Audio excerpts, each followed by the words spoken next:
Buenas tardes a todas y a todos. Vamos a comenzar la clase de hoy, que es una clase de repaso y profundización de las tres últimas lecciones, la 21, la 22 y la 23. Vamos con la lección 21. Dice lección 21, el séptimo rayo y la magia ceremonial. La magia ceremonial es su trabajo en los tres mundos inferiores como energía, fuerza y sustancia, apropiación de la energía y dirección de la fuerza al impactar sobre la sustancia, enfermedades de los discípulos debidas al empleo erróneo de este proceso, el uso de la voluntad con relación a la construcción de formas bajo la influencia del séptimo rayo y el impacto del séptimo rayo en el instrumento. Como ya hemos dicho a lo largo de las clases, la era de Piscis se está marchando, se está yendo, está entrando la era de Acuario y también el sexto rayo de devoción e idealismo se está yendo, está disminuyendo y está entrando el séptimo rayo de ley y orden divinos, que va pues a ser el responsable de la construcción de una nueva civilización.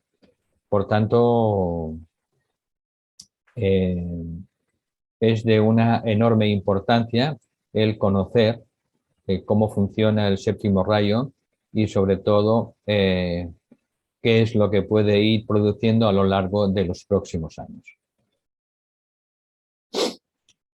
Dice, la magia ceremonial y su trabajo en los tres mundos inferiores, como energía, fuerza y sustancia.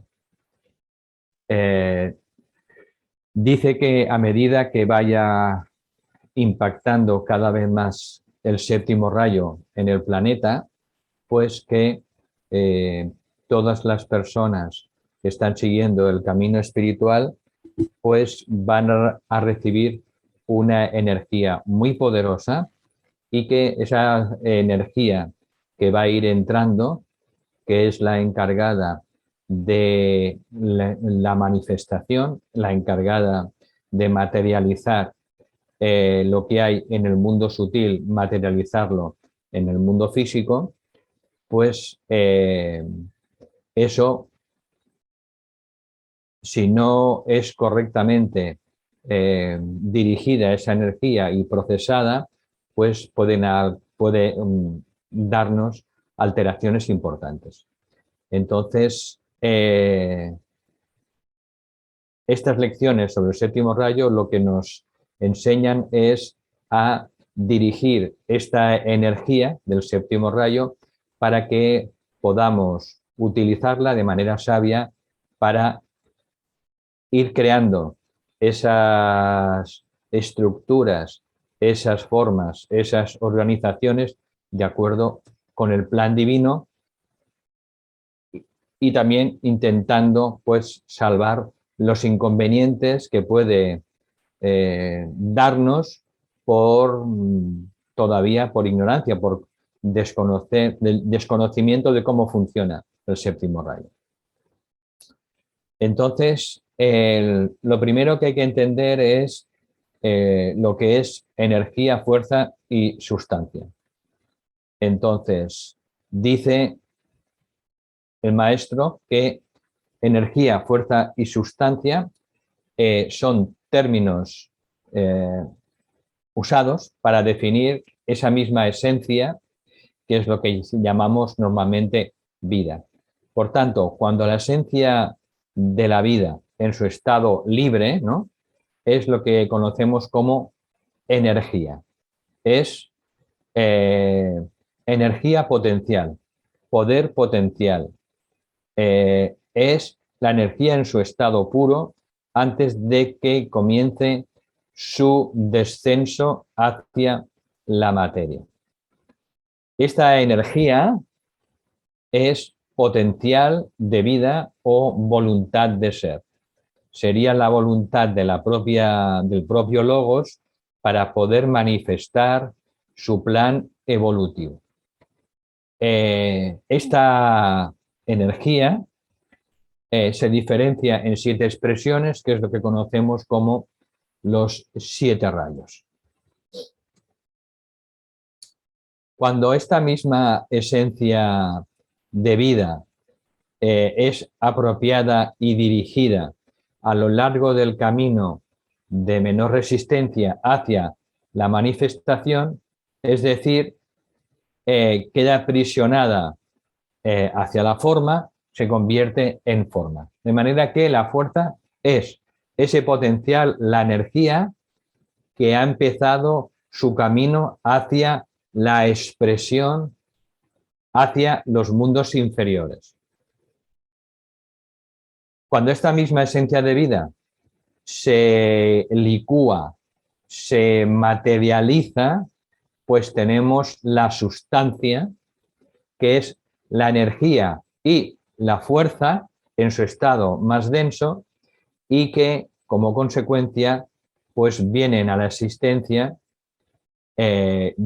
aparece la sustancia, pero no solo física, sino la sustancia del mundo mental inferior, del mundo emocional y del mundo físico. De manera que cuando hablamos de sustancia, hablamos de la sustancia de los 3 mundos de la forma.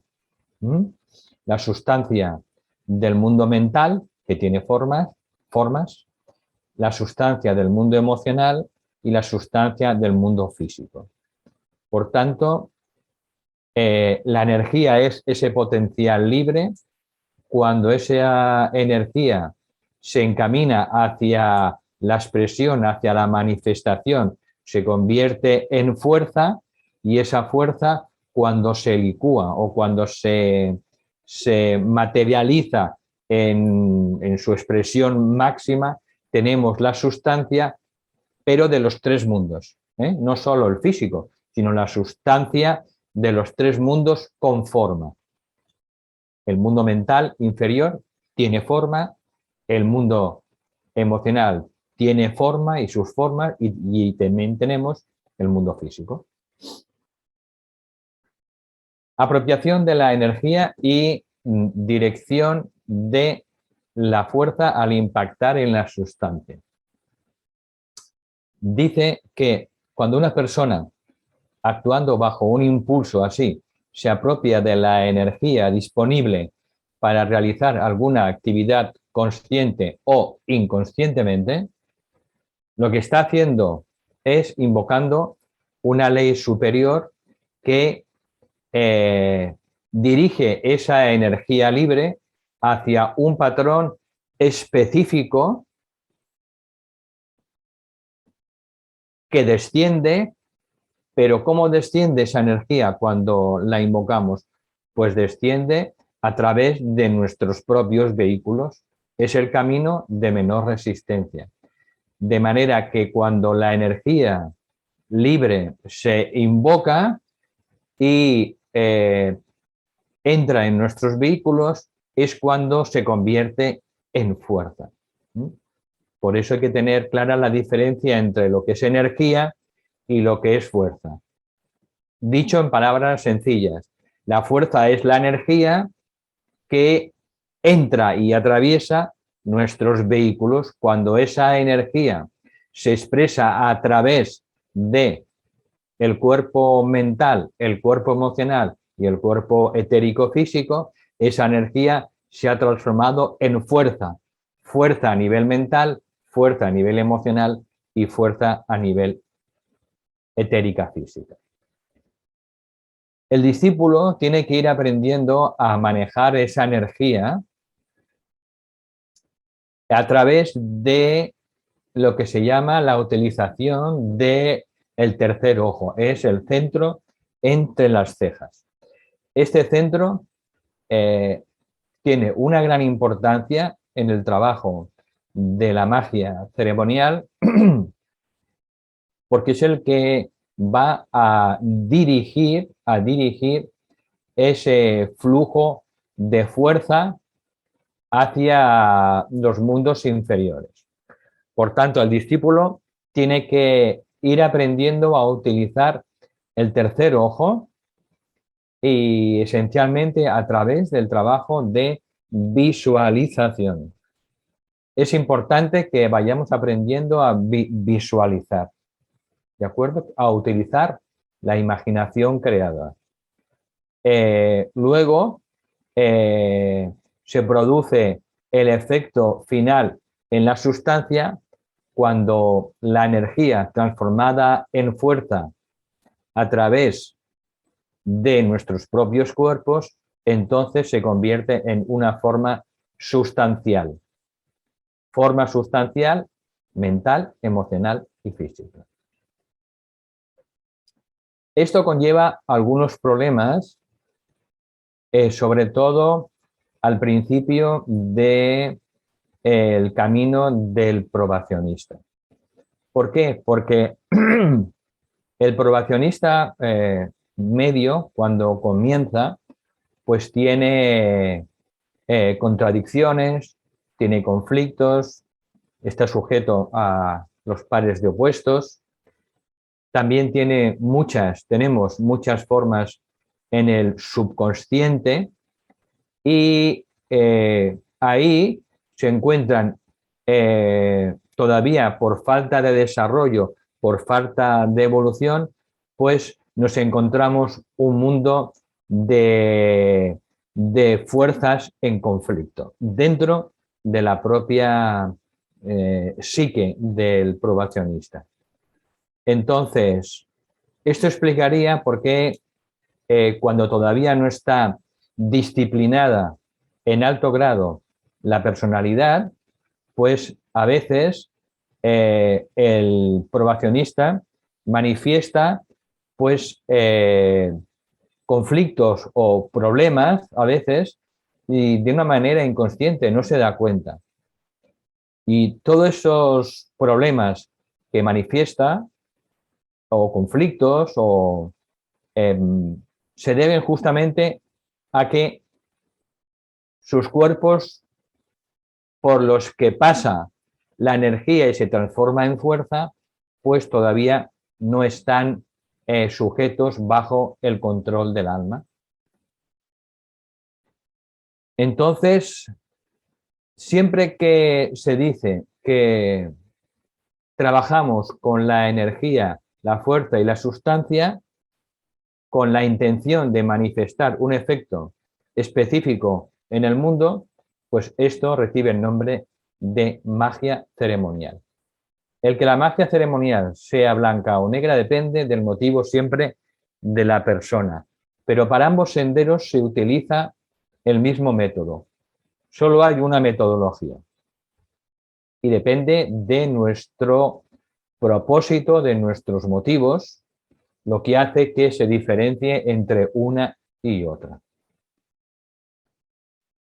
Este interés por la magia ceremonial empieza a tomar interés en nosotros cuando el probacionista se polariza cada vez más mentalmente. Hasta entonces no tiene demasiado interés en el tema de la magia ceremonial y su aplicación para que el plan se pueda ir concretando y manifestando. Este interés genuino solo aparece cuando el probacionista empieza a estar polarizado mentalmente. Y es cuando se da cuenta cada vez más profundamente cuál es el propósito de la personalidad. ¿Cuál es el propósito de el instrumento triple de la mente, las emociones y el cuerpo físico? Y comprende que el propósito de la personalidad es ser el vehículo, el triple vehículo del alma, de la conciencia, para poder manifestar el plan divino a través de sus tres cuerpos. Sin esos tres cuerpos, el plan divino no puede manifestarse. Y se manifiesta justamente a través de el desarrollo y el dominio de el cuerpo mental, el cuerpo emocional y el cuerpo físico. Ese es el propósito de la personalidad. Ser un vehículo en manos del alma para poder manifestar el plan divino. Lo que ocurre es que al principio, claro, de la evolución humana, pues debido a su falta de desarrollo y falta de experiencia, pues eso no es posible.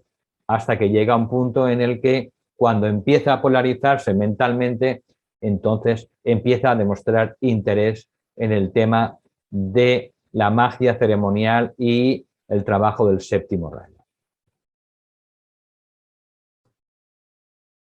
Bien, por tanto, los tres cuerpos permiten al alma crear un efecto específico en la sustancia. Sin los tres cuerpos, el alma no puede crear un efecto en la sustancia de los tres mundos. Los necesita. Por tanto, esto es importante tenerlo siempre en la cabeza.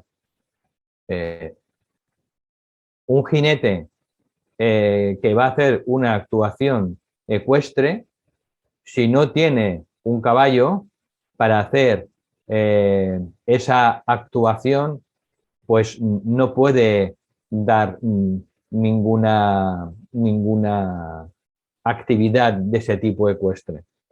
Entonces, el jinete necesita el caballo y de la misma manera o de manera análoga, el alma necesita la personalidad para poder crear un efecto dentro de los tres mundos. Sin cuerpos no es posible, pero a través de los cuerpos el alma es como puede generar en los tres mundos inferiores esa manifestación del plan de Dios. Y ese es el objetivo de todo probacionista a medida que va aprendiendo a controlar y manejar sus tres cuerpos, que es manifestar el plan de Dios a través de ese acto creativo, a través de sus tres cuerpos. Este es un tema pues que poco a poco va teniendo más importancia y hay muchas ideas, dice el maestro, equivocadas, ¿no? O hay mucho espejismo en torno a este tema. Y por tanto, dice que es necesario, pues poco a poco, ir aplicando técnicas que ha inspirado la jerarquía para salir airoso de todos esos problemas que nosotros mismos nos podemos crear por falta de desarrollo de los cuerpos esencialmente, por falta de evolución, por falta de control por parte del alma y de esas meteduras de pata pues que suelen ocurrir al principio del sendero de probación. Bien, entonces en esta lección al final no vamos a entrar en detalle, lo recordamos, da sobre todo técnicas de protección para el probacionista para que las pueda usar eficazmente. Pero sobre todo son técnicas de protección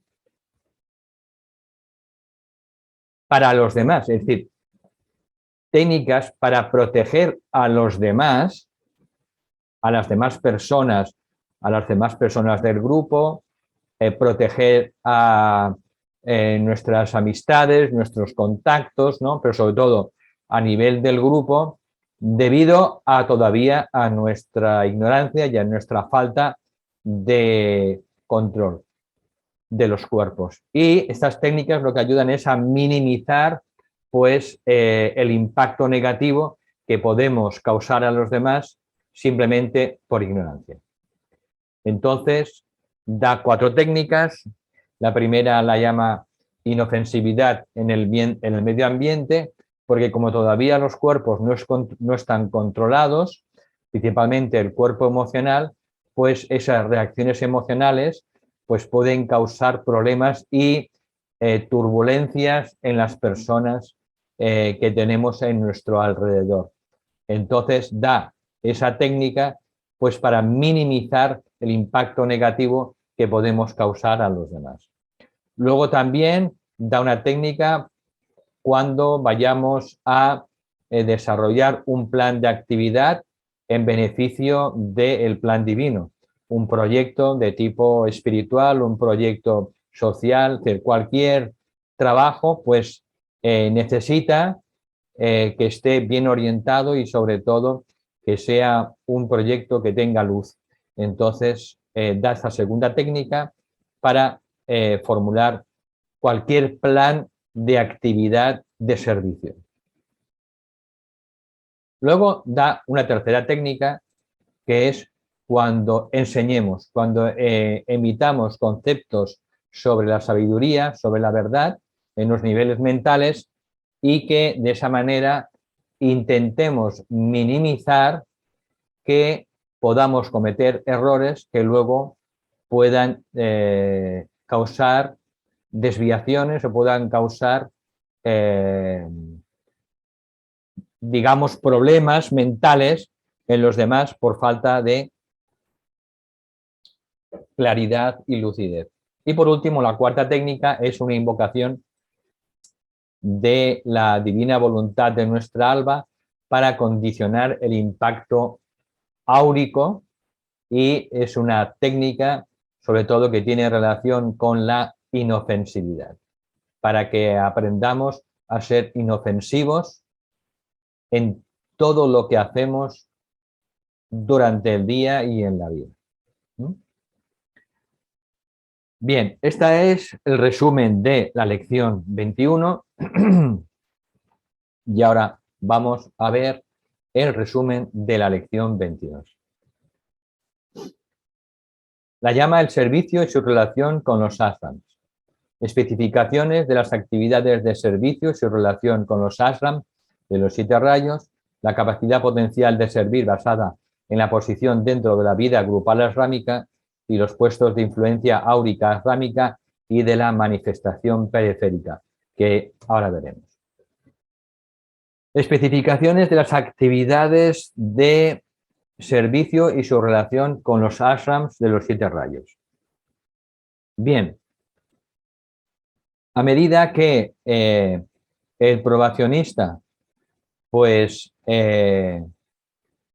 va meditando, va trabajando con el triángulo de trabajo esencial del discipulado, que es meditación, estudio y servicio. Y al mismo tiempo va reconstruyendo su carácter continuamente, pues entonces empiezan 3 temas a cobrar cada vez una mayor importancia para él. Estos temas son, primero, ¿cuál es nuestro rayo de alma? Y una vez que conocemos el rayo de nuestra alma, veremos cuál es nuestra relación grupal con el plan. ¿Cuál es nuestro grupo de almas, nuestro grupo ashrámico? ¿Y cuál es nuestra contribución dentro de la gran contribución de nuestro grupo ashrámico y de nuestro ashram dentro de la manifestación del plan divino? El segundo tema es nuestro campo de servicio. Y el tercer tema es dar los primeros pasos conscientemente dentro del arte y la ciencia de la magia que dan esas técnicas para hacer que el servicio elegido sea más efectivo. Bien, en primer lugar, el probacionista debe descubrir en qué rayo está funcionando su alma. Esto le va a clarificar realmente a qué grupo está vinculado él como alma y, por tanto, cuál es el aspecto del plan divino que tiene que trabajar, qué función tiene que desempeñar dentro de ese grupo ashrámico que tiene como objetivo pues esa pequeña manifestación del plan divino.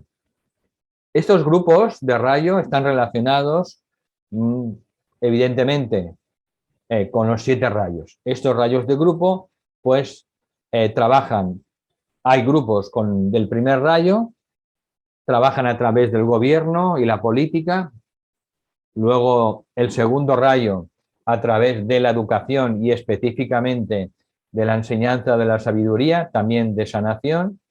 Las almas de tercer rayo trabajan a través de la civilización, a través del desarrollo de la creatividad y la inventiva, a través de la economía, a través de la organización de alto nivel. Luego tenemos el cuarto rayo a través del equilibrio por medio de la cultura, de las relaciones internacionales, incluyendo la paz y la guerra, y los hábitos y las costumbres sociales.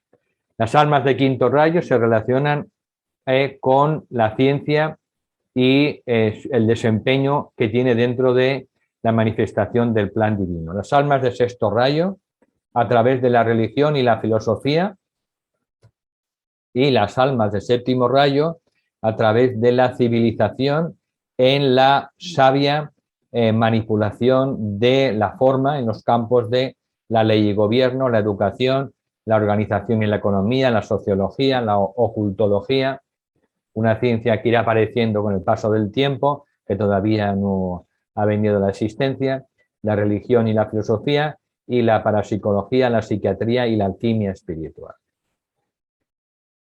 Bien, entonces, el segundo tema tiene relación con el servicio, el campo elegido en el servicio. Esa capacidad de servir se basa en la posición que ocupamos dentro del grupo ashrámico.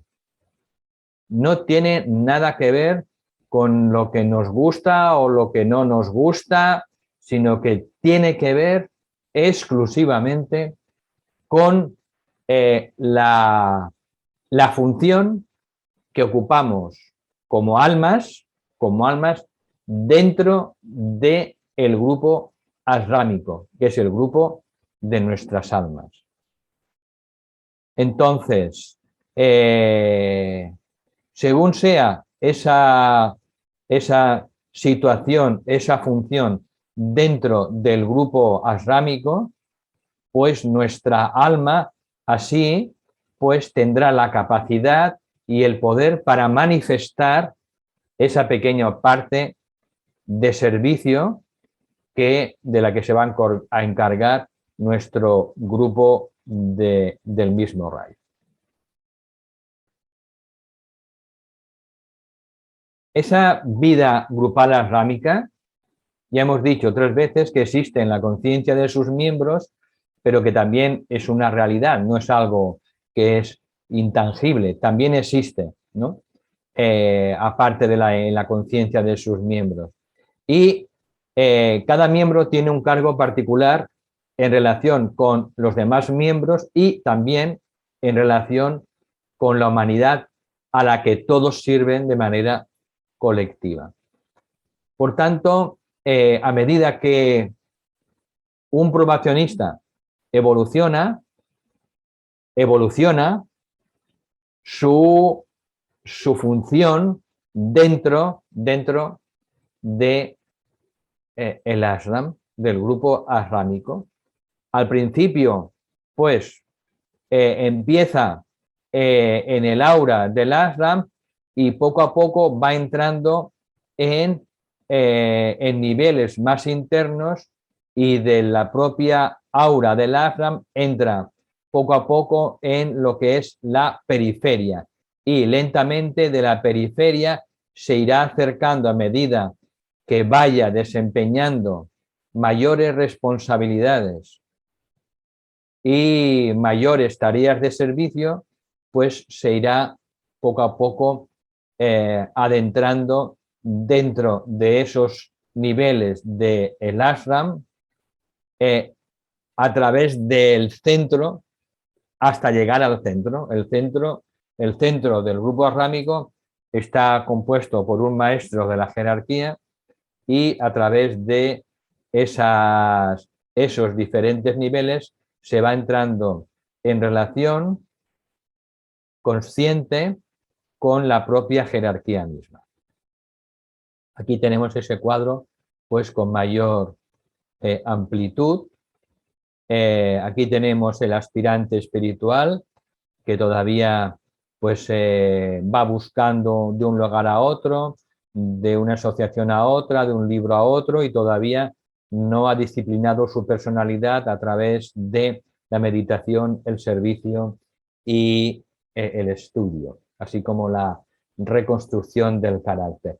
Cuando eso se establece en la vida de un discípulo, un aspirante, se convierte, ya lo hemos dicho, en un discípulo en probación.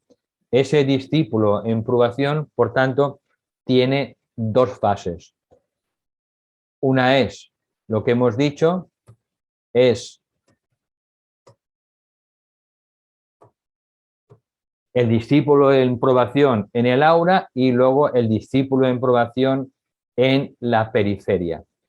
Esto culmina, este proceso culmina con la etapa del discipulado aceptado en el que el discípulo o la discípula conscientemente saben que han sido aceptados en el propio Rason y conservan la consciencia. Y aquí ya vienen niveles más elevados, discípulos en el corazón del maestro y iniciados. Bien, entonces cada miembro del grupo ashrámico pues pasa de un cargo a otro asumiendo su responsabilidad consecutivamente, hasta que pues la deuda kármica con la humanidad se cancela y entonces el discípulo que se ha transformado ya en un iniciado pues alcanza la quinta iniciación y ahí comienza entonces el sendero superior. Acaba la evolución humana y comienza la etapa suprahumana. Bien, entonces, ese potencial para servir se va liberando a medida pues, que va asumiendo la responsabilidad del cargo que tiene. Entonces, a medida que va asumiendo responsabilidades, pues según su función, según su lugar dentro del grupo ashrámico, dentro del ashram, pues se le van dando mayores responsabilidades y va teniendo, por tanto, una mayor influencia en el mundo.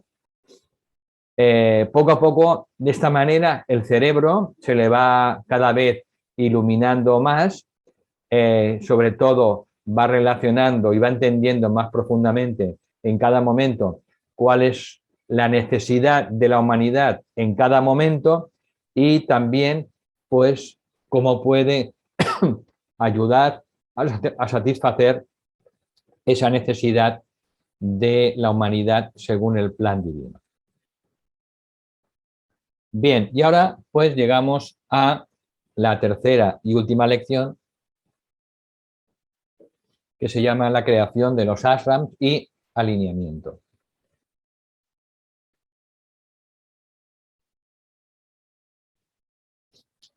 Comienza la lección pues con los epígrafes, la aparición del logos planetario en tiempo y espacio, el nacimiento de los 7 reinos, el nacimiento de los ashrams, el nacimiento de la humanidad y el proceso evolutivo de identificación y el papel y el uso del alineamiento a la hora de determinar el rayo del alma. Bien, la aparición del logos planetario. Ya hemos dicho muchas veces que cuando decimos Padre, Dios mío, en realidad estamos invocando al logos planetario. No tenemos que ir más lejos. Nuestro Padre en los cielos es el logos planetario, es el Padre de todas las escrituras. Entonces, cuando el logos planetario viene en la asistencia, pues trae consigo esas chispas suyas, esos hijos e hijas suyas, que son las chispas divinas o las mónadas, que son idénticas a él, pero en un grado mucho menor de evolución. Entonces, cuando viene a la existencia el logos planetario, pues se inicia el proceso evolutivo que se realiza a través de lo que se llama el proceso de identificación. De manera que el ser humano no tiene que, no viene del reino mineral y luego del reino vegetal y posteriormente del reino animal, sino que el ser humano es un descenso de esa chispa divina del propio Logos y que en su proceso de evolución como ser humano lo que hace es recapitular esas fases evolutivas de los reinos anteriores. Pero el ser humano es un descenso de esa chispa divina, un descenso del propio Logos planetario. De esa manera, haciendo esa recapitulación, pues el hombre en su momento, su cuerpo y él se hicieron uno, luego posteriormente, a través de ese proceso de identificación progresivo, pues el hombre, el ser humano se hizo uno con sus sentimientos y es de lo que hablamos cuando nos referimos a una personalidad emocionalmente polarizada. Y ese proceso de identificación, que es el proceso básico por el que evolucionamos, pues continúa y la chispa divina se identifica posteriormente con la vida del pensamiento, haciéndose cada vez más mental y esos aspectos que ya ha integrado del mineral, la conciencia vegetal y la conciencia animal son integrados en una unidad donde puede empezar ya el ser humano puede empezar a identificarse como un alma. Entonces, bien, a través de ese proceso, pues continúa la identificación de la conciencia humana para percibir cada vez con mayor fuerza cuál es su verdadera identidad y su verdadera herencia. Toma cada vez más conciencia de que somos hijos e hijas del Logos planetario. Somos chispas de ese fuego divino. Y poco a poco, pues sentimos esa filiación cada vez más profunda y desenvolvemos correspondientemente esos niveles de conciencia. De manera que cuando llega el ser humano a ese punto, pues empieza a buscar hacia adentro, busca hacia arriba y ese prototipo divino que fue el que le precipitó hacia la encarnación, busca al Logos. Bien, en esta lección da unas instrucciones el maestro Saint Germain para el uso del alineamiento a la hora de determinar el rayo del alma. Entonces, ofrece una técnica que no está aquí ahora delineada, tenéis que ir a esa lección y de esa manera, poco a poco, uno puede conocer cuál es el rayo de su alma. También vimos en 2 clases anteriores cómo podíamos aproximarnos intuitivamente también al reconocimiento del rayo de nuestra alma, y están colgados esos dos vídeos y se llama pues localización de los rayos individuales, y son dos vídeos. También fueron dos vídeos dentro de esta serie que llamamos La naturaleza del alma. Lo que nos dice es que nuestra vida en el ashram, puesto que somos un alma espiritual trascendente, o el yo superior, nuestra vida en el ashram es de mayor influencia de lo que nosotros pensamos. Es de mucha más importancia de lo que normalmente nos damos cuenta.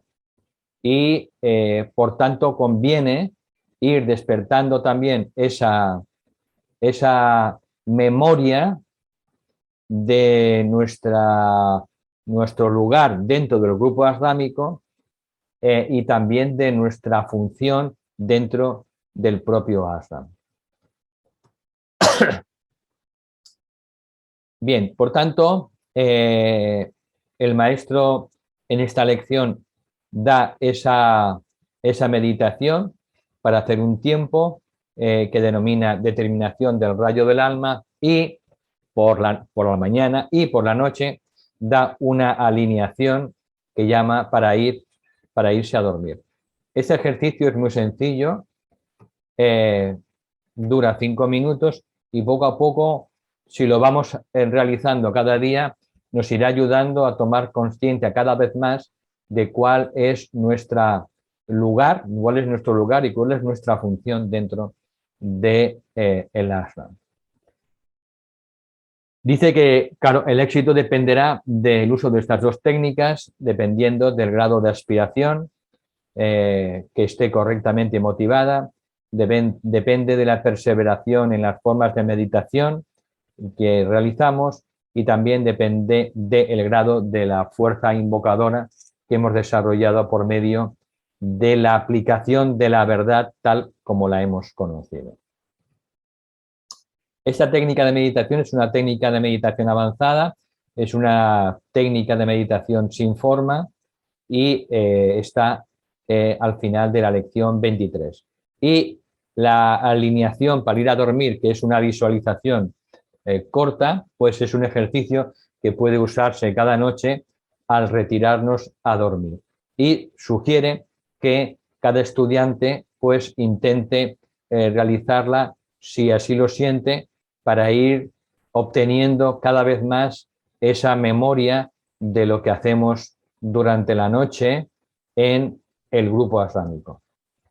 Bien, aquí pues, como siempre, recomendamos a las personas que se lean previamente las lecciones antes de comentarlas aquí en grupo, y por eso pues seguimos aconsejando el estudio de los capítulos previamente en casa. Bien, damos las gracias, como siempre, al grupo del World Teacher Trust de Barcelona, Basanta, porque es una actividad grupal en la que participan y colaboran diversas personas, y sin ellos, pues esto no se podría llevar a cabo.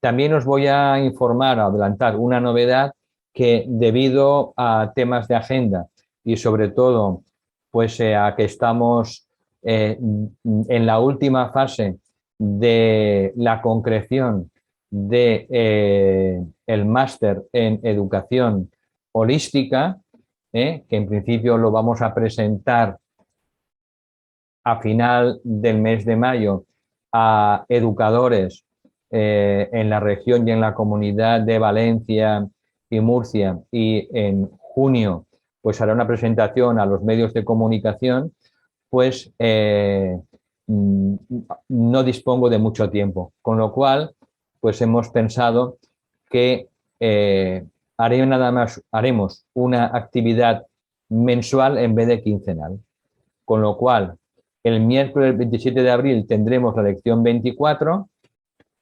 reflexiones sobre los problemas de la humanidad, tendremos esa clase en mayo, y en junio tendremos pues una conferencia que le hemos titulado La jerarquía y el plan divino, porque han habido diversas personas que nos han pedido que hablemos sobre justamente el plan divino y su relación con los maestros. Entonces será una clase que haremos también, pues como esta, en el mes de junio. De manera que en mayo, en abril, mayo y junio solo va a haber una actividad, una clase. Y ya está. Dejo de compartir. Ahora le paso la palabra a Rosa y ahora ella os informará. Buenas tardes a todas y a todos. Os acabo de reactivar los micros para que podáis empezar a hacer las preguntas a Valentín. Los que prefiráis me las escribís en el chat y yo se la leo.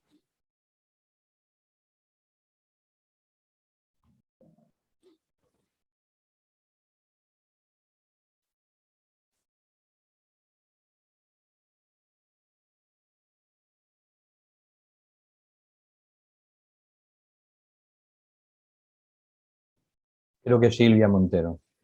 Sí. Yo quería preguntar, has dicho sobre lo del séptimo rayo, que tenemos mucha energía y que nos está como descontrolando un poco a nivel emocional. ¿Cómo podríamos hacer, si nos podrías decir algo más, de cómo podríamos hacer para que no nos afecte tanto? Porque por desconocimiento de la energía no sabemos cómo gestionarla o emocionalmente y todo eso. Vale. El séptimo rayo lo que produce es que sea muy fácil que lo que pensamos, sentimos y hablamos se manifieste. Es una energía que hace que lo que hay en la conciencia a nivel de consciente o inconsciente, eso se manifieste de una manera rápida y a veces instantánea. Esa es la fuerza del séptimo rayo. Recordar que el séptimo rayo es el complementario del primer rayo de voluntad o poder. De manera que el primer rayo de voluntad o poder de Dios raramente se manifiesta y que lo hace cuando se manifiesta a través del séptimo rayo. Por tanto, el séptimo rayo es un rayo sobre todo de poder. Causa la materialización y la manifestación de lo que hay en la conciencia, en la mente. De manera que la única manera de trabajar gradualmente, de una manera sabia, con el séptimo rayo, es pulir y trabajar lo más posible con nuestros cuerpos. Es aplicar lo que han dicho todos los maestros y todas las tradiciones en la purificación de los cuerpos. Trabajar y purificar el cuerpo físico, etérico, trabajar y purificar el cuerpo emocional y trabajar y purificar el cuerpo mental. ¿Por qué? Porque todos los problemas van a venir por la falta de control de esos cuerpos. Porque cuando viene la energía del séptimo rayo, esa energía atraviesa nuestros cuerpos para poderse manifestar. La energía del séptimo rayo, como los demás, no se manifiesta así como así de cualquier manera, se manifiesta a través y únicamente de nuestros cuerpos, transformándose en fuerza, es lo que hemos dicho, energía, potencial libre, y cuando se manifiesta a través de los cuerpos se convierte en fuerza. Por eso cuando dice la gente, oh, es que tengo un bloqueo energético o tengo bloqueos energéticos, eso no existe. No existen los bloqueos energéticos, porque la energía es potencial libre. Lo que existe son bloqueos de fuerza. Bloqueos en la fuerza debido a nuestros cuerpos. Por eso la única manera de trabajar en esta nueva era de una manera sabia e inteligente es poner la máxima atención en el cultivo de unos cuerpos pues lo más purificados posibles y que poco a poco procuremos que estén pues el mayor tiempo posible bajo el control de nuestra alma, de nuestra conciencia. Esa es la solución. Pero como eso no se hace de un día para otro, por eso el maestro ha dado esas 4 técnicas que están en la primera lección, pues para que no nos hagamos daño nosotros, pero sobre todo que no hagamos daño a los demás.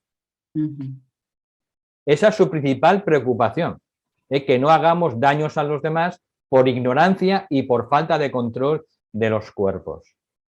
Entonces, por eso el énfasis que ha dado en esas 4 técnicas, en la inofensividad, el énfasis que ha puesto en la de cuando enseñamos, pues siempre antes invocar esa energía de luz y del propio ashram para que no podamos cometer errores y equivocar y desviar a los demás por ignorancia.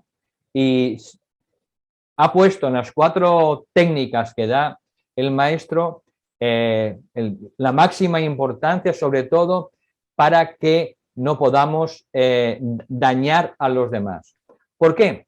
Porque, entre otras cosas, cuando tenemos determinadas emociones que no están controladas bajo el alma, pues, y esas emociones se expresan, pues pueden ser utilizadas por las otras fuerzas para dañar al grupo. Nos convertimos inconscientemente en instrumentos de las fuerzas del otro lado. Por eso, todo el énfasis que pone el maestro es sobre todo en procurar neutralizar por falta de ignorancia y falta de control de los cuerpos, que procuremos sobre todo no dañar a los demás. Y por eso nos da esas 4 técnicas de protección. Pero para los demás sobre todo. Porque siguiendo los pasos, ¿no?, que nos han dado todos los maestros, pues es muy raro, ¿no?, que nosotros seamos ataques del otro lado. Es muy raro, pero es que sí, muchas veces por nuestras propias, sobre todo, emociones desbocadas, pues nos podamos convertir en instrumentos inconscientes para dañar al grupo. Al grupo humano. Al grupo... Al grupo, al grupo espiritual, al grupo al que estamos afiliados y al grupo ashrámico. Es decir, al grupo. Sí, sí, sí. Por eso tenemos una gran responsabilidad en relación con nuestros hermanos de grupo. Hablo de grupo al que pertenecemos. ¿Por qué? Porque siempre las otras fuerzas están intentando pues crear disensión, crear división, crear dudas, etcétera, etcétera. Y eso se puede llevar a cabo pues a través simplemente de nuestras de algunas emociones desbocadas en un momento dado. Entonces, de ahí es el gran dilema del probacionista, que de repente pues empieza a recibir energías del séptimo rayo las recibe de una manera mucho más poderosa que el resto de la humanidad, porque está más evolucionado, porque es más sensible, porque está más receptivo, pero al mismo tiempo tiene unos cuerpos pues que todavía no están bajo el control total del alma. Y eso es nuestro problema. Y eso es lo que nos dice el maestro, que por eso nos da esas 4 técnicas para proteger sobre todo al grupo. De paso, protegernos también, pero sobre todo no dañar al grupo de una manera inconsciente. Cuando el discípulo ya se ha convertido en un discípulo aceptado, raramente ya tiene ese tipo de emociones desbocadas en un momento dado. Siempre está en su centro. Es una persona que está normalmente alineada y raramente puede haber algún acontecimiento externo que pueda sacarlo de su centro. Es muy raro. Pero eso sí que le pasa a los probacionistas, que todavía pues están ahí, aunque estén sometiendo su personalidad a esa disciplina, a la meditación, al servicio diario y al estudio y al carácter, ¿no? Pero todavía no han logrado un gran nivel de perfección. Y de aquí vienen los problemas. Entonces, por eso nos da esas técnicas para proteger a los demás de nuestra propia falta de evolución o de ignorancia.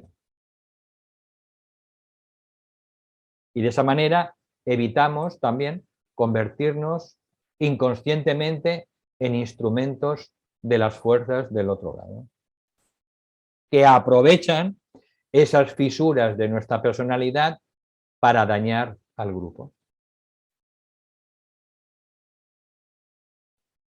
Por eso, el triángulo básico en el trabajo grupal, pues siempre es el mismo, es unidad grupal, meditación grupal y servicio grupal. Y todo comienza con la unidad de grupo. Por eso es fundamental siempre en un grupo espiritual, en un grupo esotérico, pues trabajar siempre por la unidad y estar siempre permanentemente atentos que no hayan palabras de crítica, palabras de desunión, palabras de sospecha, palabras de duda, porque por ahí es por donde trabajan las otras fuerzas. Y es lo primero que se tiene que hacer siempre en un grupo. Trabajar incansablemente por la unidad de grupo. ¿Y cómo se hace eso? Pues teniendo siempre un pensamiento amoroso, teniendo siempre inofensividad, teniendo siempre el corazón abierto, ¿no? Y entendiendo pues que en un grupo pues todos podemos equivocarnos en un momento dado y que no podemos tirar la piedra nosotros porque tendríamos que ver antes la viga en nuestro ojo. Por eso tenemos que tener siempre en mente lo que es la unidad de grupo y siempre reforzar la unidad de grupo, pensando pues por el bien del grupo. Entonces, esos son los 3 ejes de todo trabajo verdaderamente grupal de la nueva era. Unidad de grupo, meditación de grupo y finalmente, pues eso se manifiesta en un servicio de grupo. Y así es como ese grupo, pues cada vez va teniendo un mayor impacto en el servicio al plan divino y al mismo tiempo la jerarquía lo va utilizando cada vez más para desarrollar y manifestar el plan de Dios.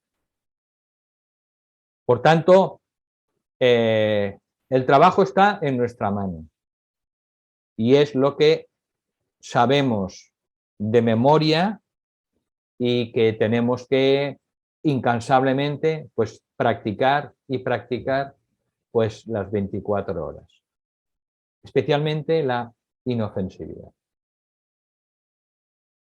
En pensamiento, en palabras, en emociones y en actos. Sí. ¿Se Muchas puede? gracias. Luis, sí, adelante. Hola, buenas tardes a todos. Hola. Es que me ha sorprendido un poco el orden en el que establecías la relación entre la evolución de los cuerpos y la recepción de energías de séptimo rayo. No sé por qué, yo siempre había pensado que las energías de séptimo rayo estaban, digamos, se podían recibir en su caso en función de la evolución de los tres cuerpos. No que las energías del séptimo rayo avanzaran sobre un ser humano independientemente de cuál fuera la evolución de sus cuerpos. Y, o sea, me parecía que lo lógico desde la ignorancia debería ser al revés, es decir, que a medida que los tres cuerpos se van haciendo más sutiles, más evolucionados y más controlados, se es una antena más preparada para recibir de forma ordenada esa energía de séptimo rayo, de manifestación, ¿no?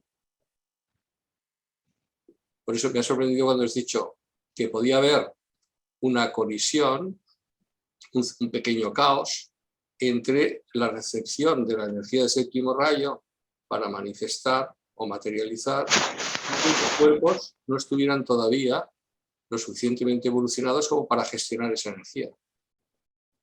Sí, vamos a ver.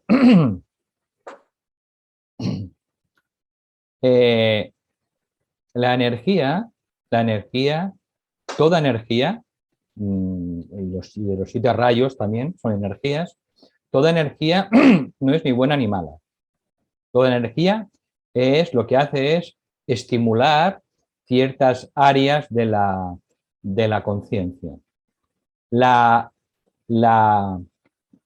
El mensaje o el propósito de la energía del séptimo rayo simplemente es otorgar la capacidad de manifestar rápidamente todo lo que hay en la conciencia y que aparezca en forma sustancial.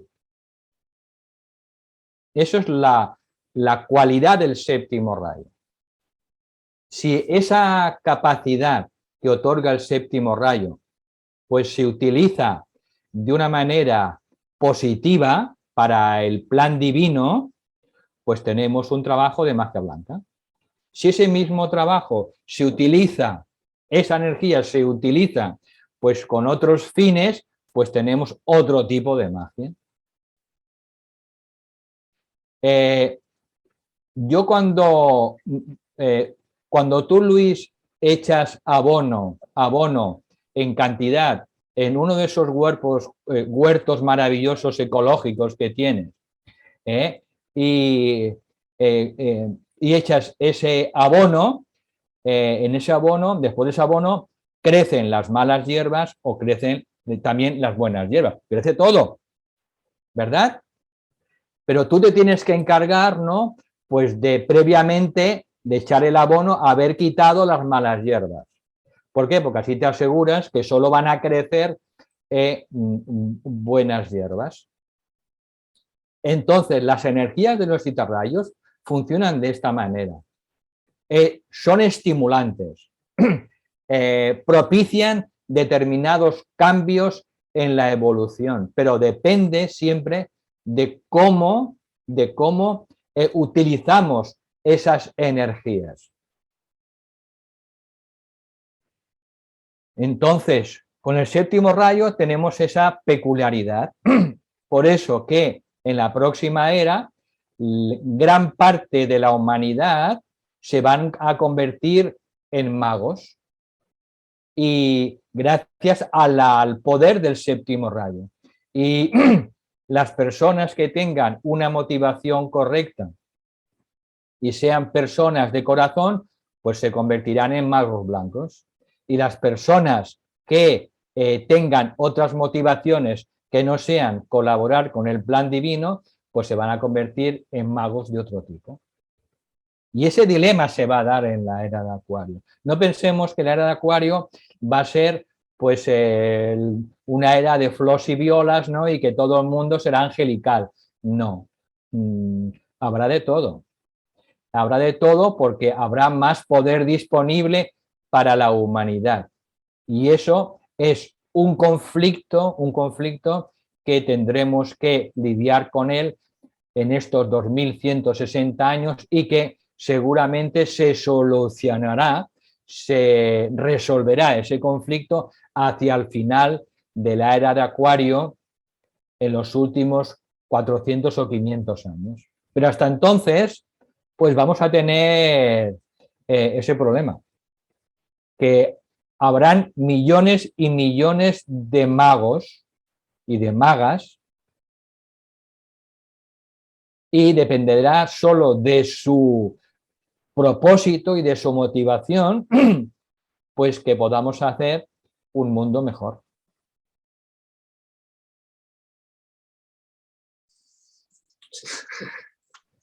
Sí, no sé si... Gracias. La interpretación que yo hacía era muy similar a la tuya, pero le daba otra significación. Es decir, el abono es la energía del séptimo rayo y si no he quitado las hierbas, no tiro abono. Por lo tanto, si yo no he hecho mis cuerpos más sutiles, no recibo abono, no recibo energía del séptimo rayo. Esta es la interpretación que yo le daba tomando tu ejemplo, ¿no? Lo que pasa es que, tal y como lo expresas, la energía se manifiesta independientemente de que haya malas hierbas o no. Sí. ¿No? El abono se va a tirar a carros, a camiones. Por eso. Y por eso todo el énfasis que se está poniendo ya desde 1875 con la aparición de Blavatsky en que la humanidad tiene que hacer un trabajo espiritual. ¿Por qué el primer objetivo de la Sociedad Teosófica fue justamente formar un núcleo de fraternidad universal, sin distinción de raza, credo, sexo, casta o color? ¿Por qué? Porque en la era de Acuario lo primero es trabajar por la unidad, trabajar por la familia humana, trabajar con todos los seres humanos como nuestros hermanos. ¿Por qué? Porque si no, pues esas personas que trabajen pues de otra manera, pues van a ser un grano en el trasero para una gran parte de la humanidad.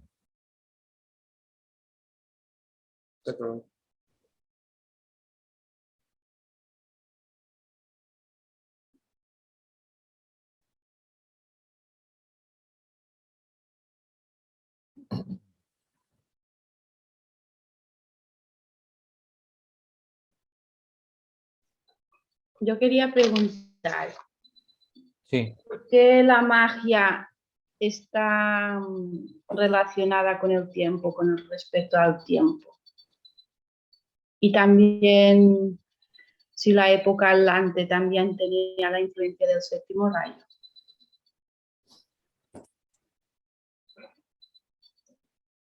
Bueno, a medida que la humanidad vaya avanzando en esta era de Acuario, irá penetrando poco a poco en los secretos de los ciclos del tiempo. Los ciclos del tiempo es uno de los secretos mejores guardados por la jerarquía y raramente lo enseñan, a no ser que sean realmente discípulas o discípulos pues, en el corazón del propio Atman. Por tanto, el tiempo tiene relación también con la energía del séptimo rayo. Y en otras civilizaciones, evidentemente, el séptimo rayo es cíclico, digamos, va viniendo cíclicamente a la humanidad. Y siempre que viene a la humanidad, porque los rayos entran y salen, recordar que solo pueden haber en manifestación 5 rayos simultáneamente, siempre hay 2 rayos ocultos, pues cuando viene ese séptimo rayo a la manifestación porque le toca en ese ciclo de tiempo, pues siempre produce lo mismo. Siempre produce lo mismo. Es decir, produce que hace que lo sutil se pueda manifestar físicamente.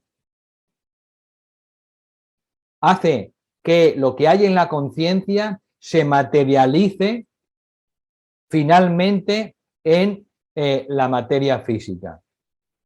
Y eso se ha dado en todas las épocas.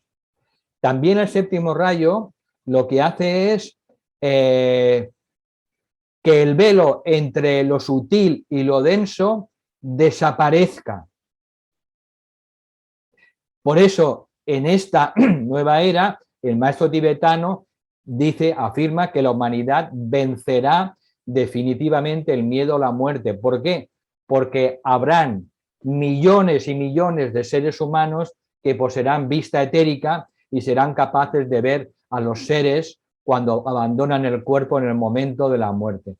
El tema del espejismo de la muerte desaparecerá en esta nueva era. Y esto es gracias al séptimo rayo, porque lo que hace es unir lo invisible con lo visible, lo sutil con lo denso. Y también permite que lo que hay en la conciencia se manifieste de una manera rapidísima, casi instantánea, en el mundo físico.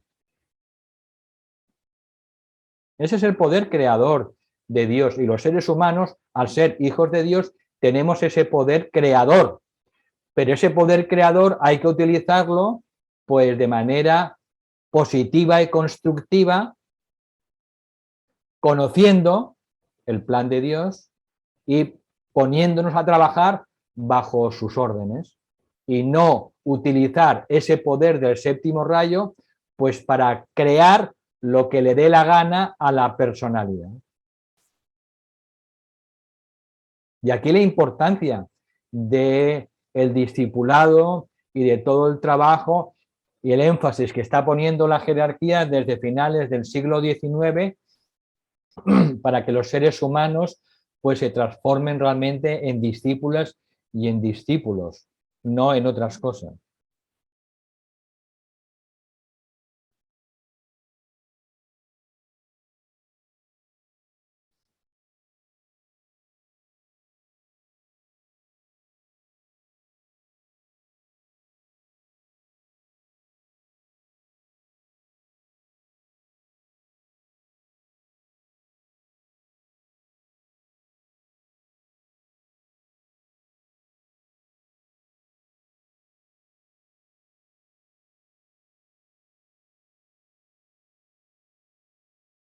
¿Hay alguna pregunta más?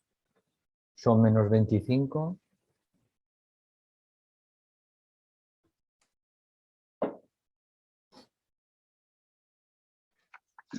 Valentín, ¿podríais repetir las fechas de mayo y abril? Por favor. Las fechas de mayo y abril. A ver, vamos a ver. ¿Las digo yo, Valentín? ¿Sí, las tienes ahí? Sí, las tengo aquí. Vale. Pepa, Sí. la próxima lección de la naturaleza del alma será el 27 de abril. Y luego las dos conferencias el 25 de mayo y el 22 de junio. Perfecto, muchas gracias. De todas maneras, en el PDF que siempre enviamos de la clase de hoy, por eso he puesto las 3 últimas diapositivas que corresponden cada una a esa clase y cada una tiene su fecha, ¿eh? Por eso últimamente lo hago. Y en el PDF encontraréis también las 3 fechas de las 3 clases. Perfecto, muchas gracias. A ti.